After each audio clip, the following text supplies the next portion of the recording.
Bonjour et bienvenue sur la chaîne Dimension Carrelage Academy. Aujourd'hui, nous vous présentons la préparation du support et la mise en place de poutres drainantes polypose, sur lesquelles seront ensuite posées des dalles antidérapantes, forte épaisseur, grand format de la marque Italgraniti. Notre partenaire Sochenco a réalisé la préparation du support. Et ensuite, c'est donc Philippe, notre spécialiste, qui posera l'ensemble de ces poutres. On va se préparer pour implanter une pose de poutre polypose qui va nous permettre de poser du grès-cérame en 2 cm. C'est une alternative à la pose sur plot. Pour préparer notre fond de forme, on a placé un géotextile et ensuite on a compacté une grave de 20-40 sur une épaisseur de 10 cm. Là en fait j'ai placé le laser pour reprendre l'axe du luminaire et le retrouver sur le seuil de mon portail de garage. On vient de tracer nos 2 axes de poutre. On aura une poutre ici et on aura une poutre ici.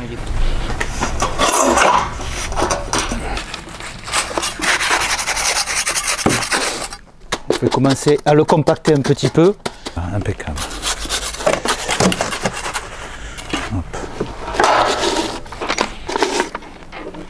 Donc la composition de la poutre, ces dimensions 2 mètres de long, 6 d'épaisseur, 20 cm de large, ce qui va nous permettre d'avoir une portée d'appui de la dalle céramique de 10 cm sur la totalité de sa longueur.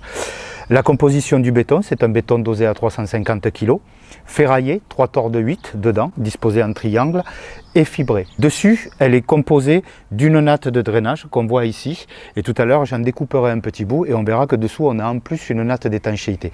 La poutre, elle a un sens de pose, un angle droit ici qui va nous permettre éventuellement de venir habiller le plancher technique et un angle avec un pan coupé qui est fait lui pour le démoulage. C'est très important quand on va mettre les poutres sur le plancher technique de les avoir toujours dans le même sens. Et je viens la chercher ici. Voilà. Là on peut la poser. Là je vais vérifier l'équerrage par rapport au seuil du garage.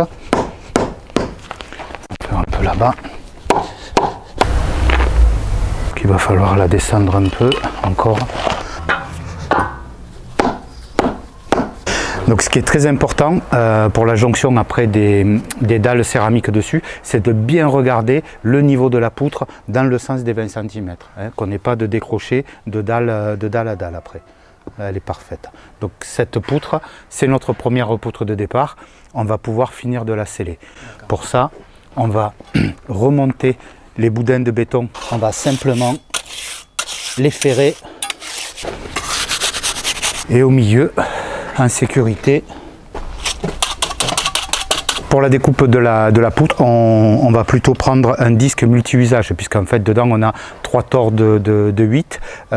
Donc on prend un disque béton multi-usage qui va nous permettre de découper les 2 matières.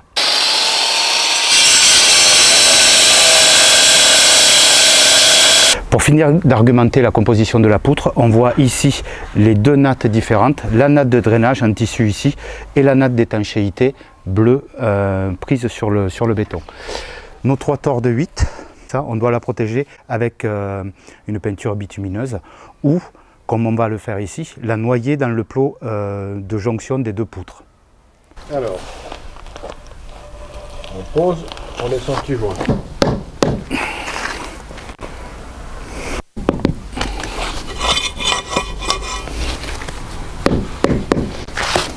On va regarder l'alignement des 2 poutres.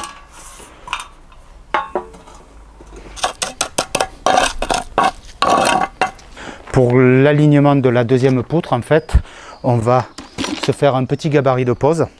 On a des dalles céramiques qui font 80-80, donc ce qui nous fait une dimension de 60 cm entre 2 poutres, qui vont nous permettre à la fois de positionner la partie coffrage et la poutre en elle-même.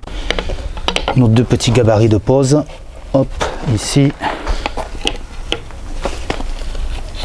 voilà.